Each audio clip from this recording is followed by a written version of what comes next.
আমার বাড়িতে কল নেই, আপনার বাড়িতে দুদিন আমার স্ত্রী পানি আনতে গেছে, দুদিন, 4 দিনের মাথাতে আপনার স্ত্রী বলছে, বুবু আপনাকে একটা কথা বলবো। তো হচ্ছে কি? বলছে আমাদের কলে আসতে হয় না, কল খারাপ হয়ে যেতে পারে। ওদের বাড়ির 12 জন কলটা ধরে এরকম এরকম করছে 24 ঘন্টা, তখন খারাপ হয় না। আর আমার বউ একদিন গেছে খারাপ হয়ে যাবে?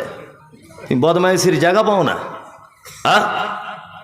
কুরবানির দিনে একটা গরু কিনেছি আমি, আমার বাঁধার খামার নেই, বাঁধার খামার নেই। তা আপনার খামারে 2 দিন বেঁধেছি, তা আপনার বউ রাতের বেলা শুয়ে এসে আপনাকে বলছে, কি গো মমতাজুল মরি সাহেব গরু বানছে, জায়গা দখল করে নিবে না তো? দেখো আবার। ও সকালবেলা মাথা মোটা, মাথায় তো কিছু নেই, বইয়ের কথা শুনে মাথায় গোবর ঢুকে চোর। ও সাথে সাথে গিয়ে দেখছি কুঞ্চি, তারপরে ওই আপনার কুল গাছের কাঁটা, এই নিয়ে খামারটাকে জুত করে ঘিরছে। তার মানে কি? আর 5 দিন পরে গরুটা আমি জবাই করে দিব, মিটে যাবে। কি বললাম বুঝলেন না? মিটে যাবে, শেষ। এই 5 দিনের উপকারটাও আমায় করতে পারল না, ঘিরে দিল। মুহাম্মদ সাল্লাল্লাহু আলাইহি ওয়াসাল্লাম বলছেন না, কখনোই নয়। ও আল্লাহকে বিশ্বাস করে না, ও কিয়ামতকে বিশ্বাস করে না। নাম্বার 3 নম্বর হচ্ছে এই, আল্লাহ নবী সাল্লাল্লাহু আলাইহি ওয়াসাল্লাম বলছেন ফালিয়াকুল খায়রান আও লাম ইয়াসমুত। শোনো, কথা বললে মিষ্টি কথা বলবে, প্রয়োজনে কথা বলবে, অযথা bat bat bat bat bat bat করে বকো না। কিছু লোক আছে না, জুম্মার নামাজ পড়তে যায়, 5 ওয়াক্ত যায় না, আর জুম্মার নামাজ পড়ে এসেই দেখবেন ঠিক দরজার সামনে দাঁড়িয়ে, এই আজকে কেন 5 মিনিট লেট হলো, এই ইমাম সাহেব কেন এই করলো, এই আজানে একটা লোক রাখ, ওই এই কর তাই কর। কিছু লোক আছে না? আছে। আর কিছু লোক ওদেরকে পাম দেয়, পাম দিয়ে বলে, তুই হচ্ছিস শালা বাপের বেটা, যা বলিস সামনাসামনি বলিস। ও তখন ওই পামে ফুলে গিয়ে আরো বলে। কি বললাম বুঝলেন না? আমি মমতাজুল ইসলাম বলছি, তুমি মানুষ নয়, তুমি গয়াকার ধয়াকার গাধা। যে অপরের সম্মান নিয়ে চিনিমিলি খালে তার নিজের কোনো সম্মান নেই। কি বললাম বুঝলেন? কোন মানুষ দেখবেন যখন আরেকটা মানুষের সম্মানে আঘাত করছে, ভেবে নিতে হবে তার নিজের সম্মান কম। তুমি একটা ইমাম সাহেবের সম্মানে আঘাত করছো 5 মিনিট খুতবা দেরি হয়েছে বলে, তোমার সম্মান আছে? গ্রামের মানুষ তোমাকে 10 পয়সাও দাম দেয়। তুমি জানো তোমার পিছনে মানুষ তোমাকে গরু ছাগল ইতর বলে গালাগালি করে চায়ের দোকানে? হ্যাঁ, তুমি একটা মসজিদের ইমামের ব্যাপারে যে দায়িত্ব, যে চোখ দিয়ে তুমি ইমাম সাহেবকে দেখো, ওই চোখ দিয়ে যদি তুমি তোমার বেটাকে দেখতে, একটাও গ্রামে বেনামাজি থাকতো না। ইমাম সাহেবের 2 দিন ফজরে ঘুম ভাঙেনি, তুমি খুব ফাটার ফাটার ভাত ভাত ভাত ভাত করে বকছো। তোমার যে 4টে লায়েক বেটা 1 ওয়াক্ত নামাজ পড়ে না, খোঁজ রেখেছো কোনোদিন? জি, কথা বলতে গেলে মেপে বলবেন। আর আপনি এটা বুঝবেন না যে আপনি মনে হয় সব বোঝেন, লোকও কিছু বোঝে। কথা বললে মিষ্টি কথা বলবেন, প্রয়োজনের কথা বলবেন, বেফাঁস কথাবার্তা বলতে যাবেন না। আল্লাহ নবী সাল্লাল্লাহু আলাইহি ওয়াসাল্লাম এই ব্যাপারে বলতে গিয়ে একদম ঈমানের সাথে পর্যন্ত জুড়ে দিয়েছেন, যে আল্লাহকেও বিশ্বাস করে না, ও কিয়ামতকেও বিশ্বাস করে না। বিনীত অনুরোধ, শুধু ইহদিনাস সিরাতাল মুস্তাকিম বলে জান্নাত পাওয়া যাবে না। সাহাবায়ে কিরামগণ যে পদ্ধতিতে চলেছেন, তাদের বিবিরা যে পদ্ধতিতে চলেছে, সেই পদ্ধতিতে হাঁটলে জান্নাত যাওয়া যাবে। আপনাদেরকে এবার আমি চমৎকার 2টা হাদিস বলে দিই চটপট করে, যারা আমরা এখানে বসে আছি, আমরা আমল করে জান্নাতে যাব। আল্লাহ তাআলা বলছেন, লিয়াবলুয়াকুম আইয়ুকুম আহসানু আমালা, উত্তম আমল করার জন্য তোমাদেরকে পৃথিবীতে পাঠানো হয়েছে, তাই না? তাহলে উত্তম আমলের মাধ্যমে আমাদের কোথায় যাওয়া লাগবে? জান্নাত। একজন ছেলে আল্লাহর নবীকে সে বলছেন, দুল্লানি আলা আমালিন ইজা আমিলতাহু ফাদাখালতুল জান্নাতা ক্বালা তা'বুদুল্লাহ ওয়া লা তুশরিক বিহি শাইয়্যা ওয়া তুকিমুস সালাতিল মাকতুবাতা ওয়া তুতিজ যাকাতিল মাফরুজাতা ওয়া তাহুজ্জাল বাইত। একজন ছেলে আল্লাহর নবীকে সে বলছেন, ও দয়ার নবী গো, আমি একজন কনভার্ট মুসলমান, আমি টাটকা ঈমান নিয়ে এসেছি, উস্কো খুস্কো মাথায় চুল, পরনে ভালো কাপড় নাই, আপনি দয়া করে বলুন কোন আমল করলে জান্নাতে যাওয়া যায়? নবীজি বলছেন, 1 নম্বরে তা'বুদুল্লাহ, তুমি সর্বদাতে আল্লাহর গোলামি করবে। সর্বদাতে গোলামি কার? ইবাদত কার? আল্লাহর করতে হবে। দুই, ওয়ালা তুশরিক বিহি শাইআ, তুমি যদি জান্নাতে যেতে চাও আল্লাহর সঙ্গে যেন শরীক করে দিও না কাউকে। শিরক বুঝেন তো? শিরক বুঝেন? বুঝেন শিরক একদম সহজ ভাষাতে জেনে নেন।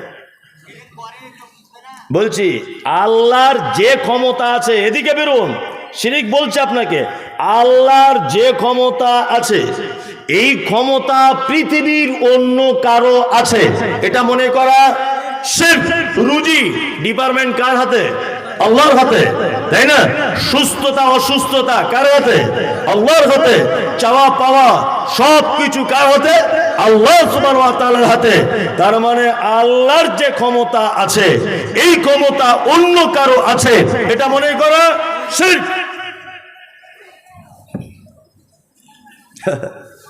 কিছু ছেলেকে দেখতে পাচ্ছি লাল সুতো পরে ঘুরছে হাতে, লাল সুতো। জোরে কোথায় কোথায় পেলি? বলছে আজমির শরীফের সুতো।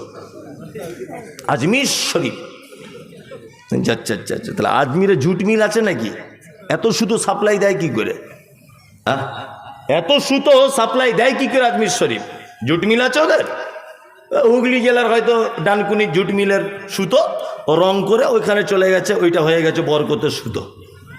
হচ্ছে কি হচ্ছে না? সব শিরক। লাল সুতো, কালো সুতো, গাছ, তাবিজ, মাদুরি সব কি শিরক, মারাত্মক বড় পাপ। একটা আশ্চর্য ঘটনা আপনি শুনুন। ছোটবেলা থেকে আমরা শুনে এসেছি একটা কথা, যে কিছু মানুষ তারা জাহান্নামের আযাব খাটতে খাটতে খাটতে খাটতে কোনো একদিনের জন্য হলেও তারা জান্নাতে আসবে। শুনেছি না? শুনেছি। এরা কারা? জাহান্নাম থেকে মুক্তি পেয়ে জান্নাতে আসবে, এরাও এক কোয়ালিটির ঈমানদার। তাদের ঈমান ছিল কিন্তু কাবিরা গুনাহতে লিপ্ত ছিল। লা ইলাহা ইল্লাল্লাহ, আল্লাহ ছাড়া কোনো সত্য উপাস্যক নেই, এটাও জানতো। তারপরেও সুদের টাকা খেয়েছে, তারপরেও ব্যভিচার করেছে, তারপরেও কাবিরা গুনাহতে লিপ্ত হয়েছে। এই কারণে লোকটাকে জাহান্নাম দেওয়া হয়েছে। আর এই কারণে লা ইলাহার বিশ্বাস ছিল বলে ওকে মুক্তি দিয়ে কোথায় আবার হবে? জান্নাত দেওয়া হবে। একটা শ্রেণীর মানুষ জাহান্নাম থেকে কোশ্চিন কালেও পরিত্রাণ পাবে না, যে শিরক অবস্থাতে মারা গেছে। কোন লোক যদি মাজারে পূজা করতে করতে, ওই যে ঠাকুর পূজা, ওই যে চাদর চড়ানো, ওই যে সিন্নি দেওয়া, মাজারে মানত করা, এইগুলো করতে করতে করতে করতে যদি লোকটা মারা যায়, অবশ্যই জাহান্নামে তো যাবেই যাবে, এবং কোশ্চিন কালেও জাহান্নাম থেকে তাকে মুক্তি দেওয়া হবে না। শিরক ভয়ঙ্কর পাপ, করিয়েন না। এই পাপ করলে সব থেকে আল্লাহ সুবহানাহু ওয়া তাআলা বেশি রেগে যান। সব থেকে বেশি রাগে কিসে? শিরক করলে। ওয়ালা তুশরিক বিহি শাইআ, নবীজি বলছেন ছেলেটাকে, তুমি জান্নাত যেতে চাও, কখনোই যেন শিরক করবে না। দুই হলো, তিন, ওয়াতুকিমুস সালাতিল মাকতুবাতা, ফরজ সালাত অর্থাৎ ফরজ নামাজ ছেড়ে দিও না। আপনারা তো নামাজ পড়েন আলহামদুলিল্লাহ, সকলেই পড়েন তো ফরজ সালাত? অনেকেই পড়ে। যাক, নামাজের ব্যাপারে বলা উচিত নয়, এখানে সব নামাজই বসে আছে। ও বলছে এইখানের মধ্যে 10 জন হয়তো পড়ে, যেটা বুঝেছে সেটা বুঝেছে। আমাদের সমাজে 4 কোয়ালিটির নামাজি পাওয়া যায়। কত কোয়ালিটির? ভালো করে শুনুন তবে যাবেন। সারা জীবন তো ঘুমিয়েছেন, আজকে একটু নয় একটু কম ঘুমান, বছরে একদিন তো। 4 কোয়ালিটির। এক কোয়ালিটির হচ্ছে যারা জোহরে যায় আসরে থাকে না, মাগরিবের সাথে থাকে, ফজরে ঘুম ভাঙে না, এই এক কোয়ালিটির। 2, শুধু জুম্মায় জুম্মায় যায়। 3, ঈদুল ফিতর, ঈদুল আযহা। 4, 5 ওয়াক্তই পড়ে না জেনে পড়ে, 5 ওয়াক্তই পড়ে না জেনে। যদি বলছেন কেমন, চাচাকে জিজ্ঞাসা করছি চাচা কত বছর নামাজ পড়ছো, বলছি 30 বছর হবে। আচ্ছা আচ্ছা, বেতের নামাজের দুয়ায় কুনুতটা বলো তো। আমি কি আর পারি, বয়স হয়ে গেছে, অত বড় দুয়া কি আর মুখস্থ করা যায়? আমার আর স্মৃতিশক্তি কমে গেছে বাপ, আর মনে রাখতে পারছি না, চোখে কম দেখি, 2 টাকা কম দেন ও ঠিক বুঝতে পেরে যাবে, বুঝতে পারবে না? হ্যাঁ, পরের জমি আল কেটে কীভাবে বড় করতে হয় এই জ্ঞান ওর আছে, ও টনটনে জ্ঞান। পরের জমি আল কেটে দিয়ে বেঁকিয়ে দিয়ে মসজিদে এসে বলছে কাদা সোজা করে লাও, না তো নামাজ হবে না। এরকম লোক মুর্শিদাবাদে নেই, আমাদের ওদিকে আছে। না আমি বলবো না, এদিকে বললে মারবে, ওরে বাবা। আমার এমনি এখন ভয় চলছে, যেখানে যাচ্ছি লোক বোম টোম মারছে, আমি ওতে নাই। আপনাদের দোষ দেবো না, মুর্শিদাবাদের লোক ভালো, আমাদের ওদিককার লোক এরকম। যাই হোক, তাহলে ও দুয়া জানে না, কিন্তু এ আবার কত বড় ধোকাবাজ দেখুন। এ কথাটা শুনলে কষ্ট পাবেন অনেক বয়স্ক লোক, কিন্তু কষ্ট পেলেও যে কিছু করার নেই। আচ্ছা, রুকুতে গিয়ে চাচা কি বলে ওই জানি না তো, রুকুতে দুয়া জানে না, কিন্তু লোকটাকে আপনি নামাজে লক্ষ্য রাখবেন, রুকুতে গিয়ে তাহলে ও বলে কি জানে না, তা ও যখন জানি না বলে কি, বেতের নামাজে দেখবেন ঠোঁট লেড়েই যাচ্ছে। আচ্ছা, ও যে দুয়া জানে না বলে কি, তার মানে ও পৃথিবীর মানুষকে ধোকা দিয়ে ওর স্বাদ মেটেনি, মসজিদে আল্লাহকে পর্যন্ত ধোকা দেয়। ঠিক বলছি না ভুল বলছি? এরকম নামাজি আছে। আমি আপনাকে এটা বলতে চাইছি, কাল সকাল হতে না হতে আজকে এখানে যদি কোনো দুয়ার বই পাওয়া যায় বইয়ের দোকানে, আজকে থেকে কিনে নিয়ে অন্তত পক্ষে নামাজের ভিতরে যে দুয়াগুলো লাগে ওই দুয়াগুলো মুখস্থ করে নেন, তাছাড়া আপনার একদিনের সালাত কবুল হচ্ছে না। ফকটিয়া জান্নাত অত সহজ?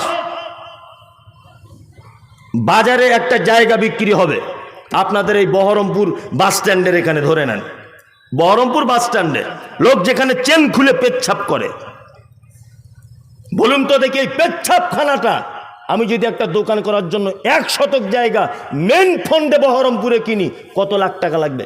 1 লাখে হবে? কত? 30 লাখ, আরো বেশি, 50 lakh minimum Baharampur main bus স্ট্যান্ডে নিলে। তাও আপনি পাবেন না জায়গা।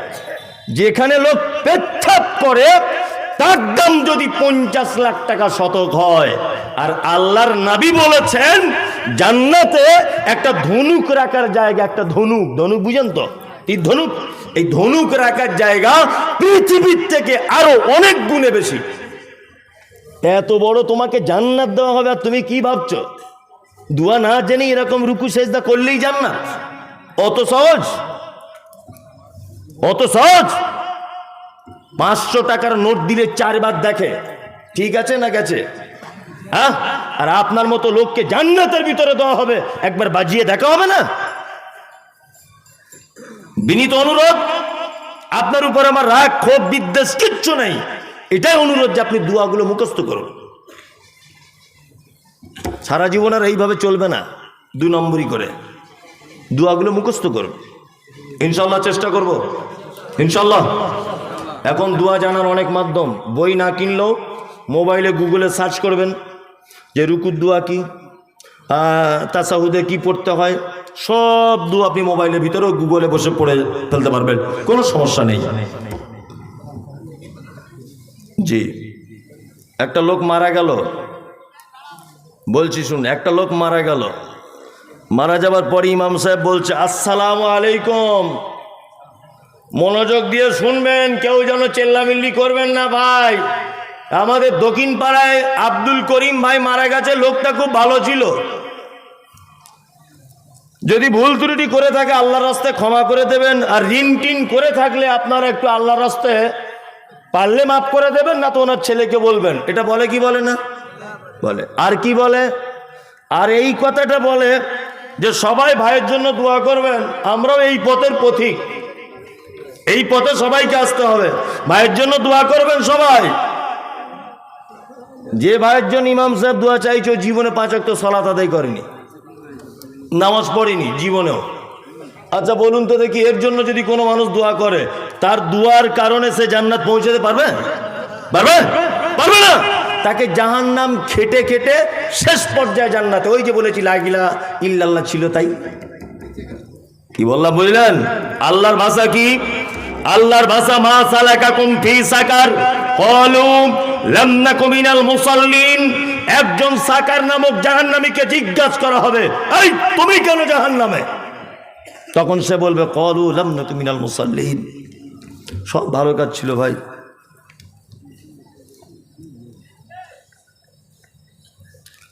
কি হলো ভাই, কি হলো? তখন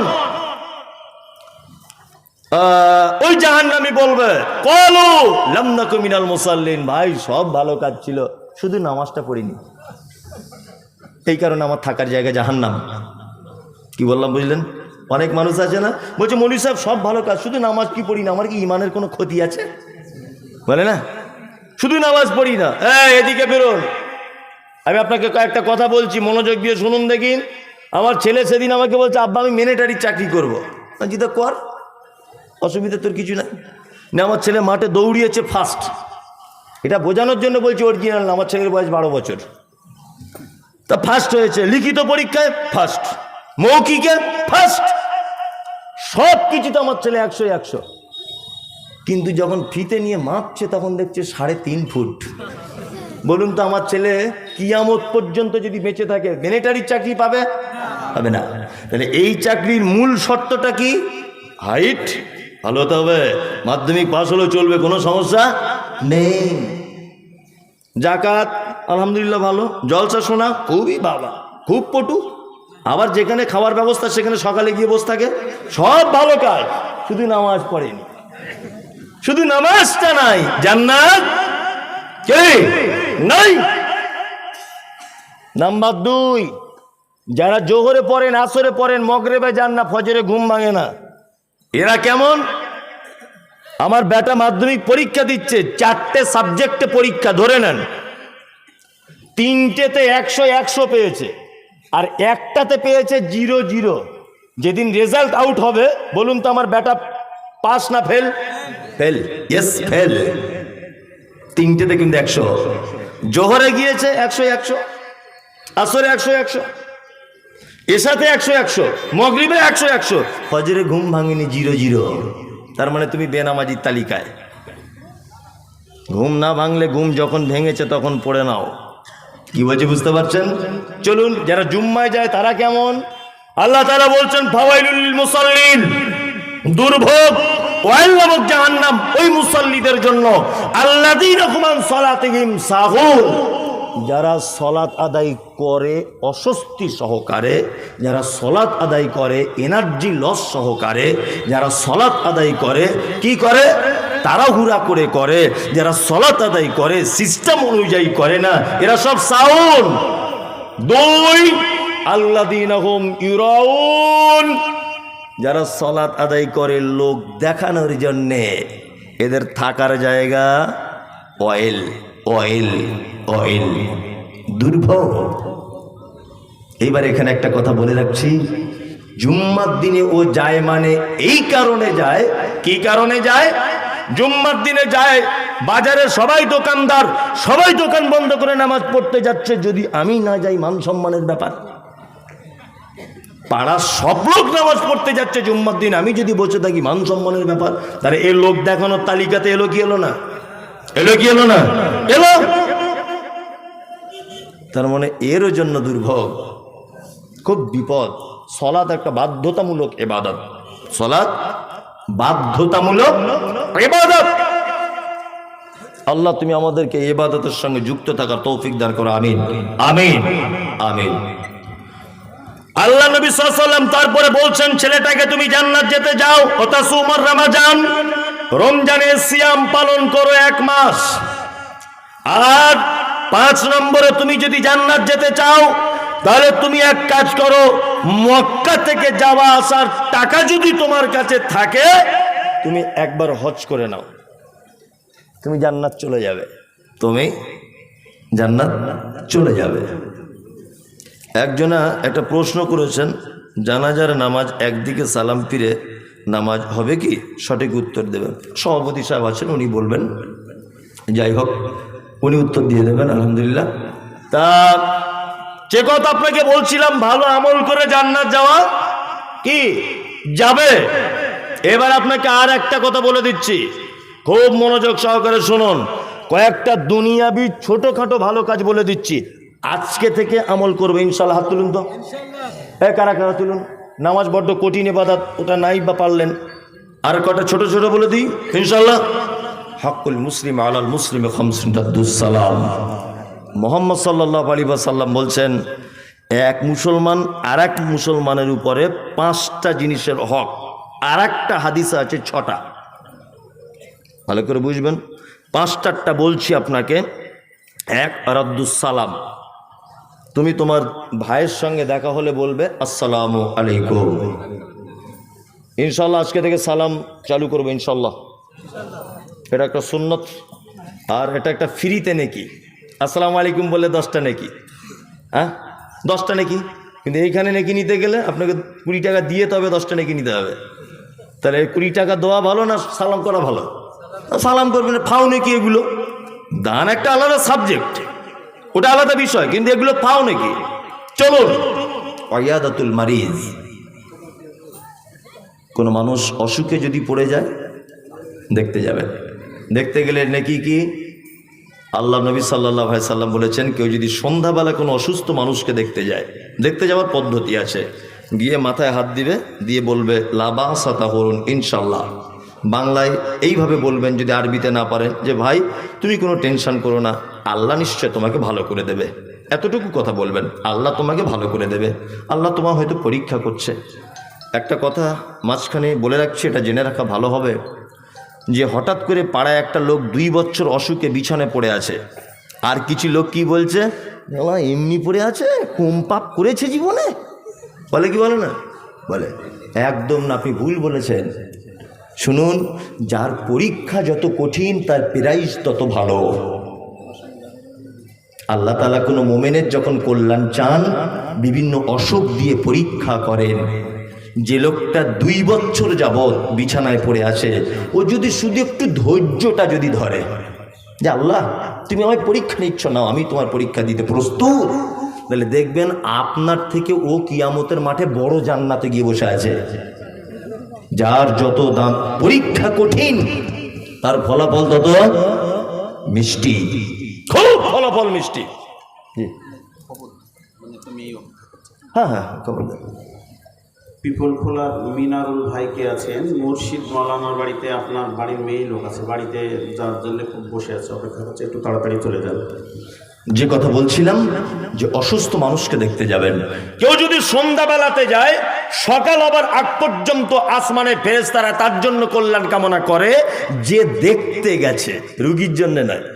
তাহলে দেখতে যাওয়া লস না লাভ? লাভ ইনশাল্লাহ। পাড়া প্রতিবেশীকে অসুখে পড়ে গেলে দেখতে যাব ইনশাল্লাহ। ওয়াইত্তিবাউজ জানাইজ, যদি কেউ মারা যায় তুমি তার সালাত আদায় করো। আর একটা কথা মাঝখানে বলে দিচ্ছি, এই কথা কেটে দেওয়ার চেষ্টা করিয়েন না হুঁশ মোটা করে, না পড়ে কোনো কথা কাটবেন না। আমি পড়ে এসে তথ্য নিয়ে প্রমাণ নিয়ে তবে বলছি। পশ্চিম বাংলার বিখ্যাত আলেম 10 জন থাকলে তার ভিতরে একজন আব্দুল হামিদ ফায়েজি আল মাদানি, নাম শুনেছেন? শুনেছেন? পশ্চিম বাংলায় বাঙালি লেখকদের ভিতরে 1 নম্বরের লেখক, যিনি 200-র কাছাকাছি ইসলামিক বিভিন্ন বিষয়ে বই লিখেছেন। 200। তার মধ্যে একটা বইয়ের নাম হচ্ছে জানাজা দর্পণ। আমার গাড়িতে আছে, বিক্রির জন্য নয়, পড়ার জন্য রেখেছি। জানাজা দর্পণ নামক বই এখানে কোনো দোকান থেকে কিনে নেবেন। 67 নাম্বার পৃষ্ঠায় উনি উল্লেখ করেছেন এই কথাটা, জানাজা কার পড়া যাবে কার পড়া যাবে না। তিনি বলেছেন, একটা মানুষ যদি বেনামাজি অবস্থায় যদি মারা যায়, তাহলে মান সম্মান পাড়া প্রতিবেশীর রক্ষার জন্য জানাজা পড়তে কেউ যেতে পারে, তবে তার জন্য যেন দোয়া না করে। কি বললাম বুঝলেন? বলছে কোনো বেনামাজি জানাজা কেউ পড়লে পড়তে পারে, তবে যেন দোয়া না করে। উনি নিজে লিখেছেন বইটায়। জি, উনি বলছেন যে তার জন্য যেন দোয়া কেউ না করে, মানে উনি নামাজের তাগিদ দিয়েছেন, এতই তাগিদ দিয়েছেন। আল্লাহু আকবার। আমি ফতোয়া দিচ্ছি না, আপনি বুঝেন না, কথা শেষ করেন না, তার আগে কেন কথা বলছেন? আমি বলতে চাইছি যে নামাজের তাগিদ দিচ্ছেন কত দেখুন। আল্লাহু আকবার। দুই নম্বর হচ্ছে এই ওয়া ইজাবাতুদ দাওয়াতে, কেউ যদি তোমাকে দাওয়াত দেয় তুমি গ্রহণ করো, তবে দাওয়াত বৈধ হতে হবে। কি হতে হবে? বৈধ হতে হবে। অতাশমিতুল আতিশ, হাঁচি হলে কি বলতে হয়? আলহামদুলিল্লাহ। ওটা যে শুনবে, ইয়ারহামুকাল্লাহ, ওটা যে শুনবে, ইয়াহদিকুমুল্লাহ ওয়া আসলিহু বালাকুম, এই 3 পর্যায়ের উত্তর আপনাকে দিতে হবে। তাহলে 5টা কথা আপনাকে বলে দিলাম, আমল করার চেষ্টা করুন। কাউকে দেখা হলে আসসালামু আলাইকুম। 2, অসুস্থ কেউ থাকলে তাকে দেখতে যাবেন। 3, বৈধ দাওয়াত দিলে কবুল করবেন। 4, জানাজার সালাত আদায় করবেন। 5, হাঁচি হলে তার উত্তরটা দেবেন। এগুলো হচ্ছে ভালো আমল, মুহাম্মদ সাল্লাল্লাহু আলাইহি ওয়াসাল্লাম বলেছেন।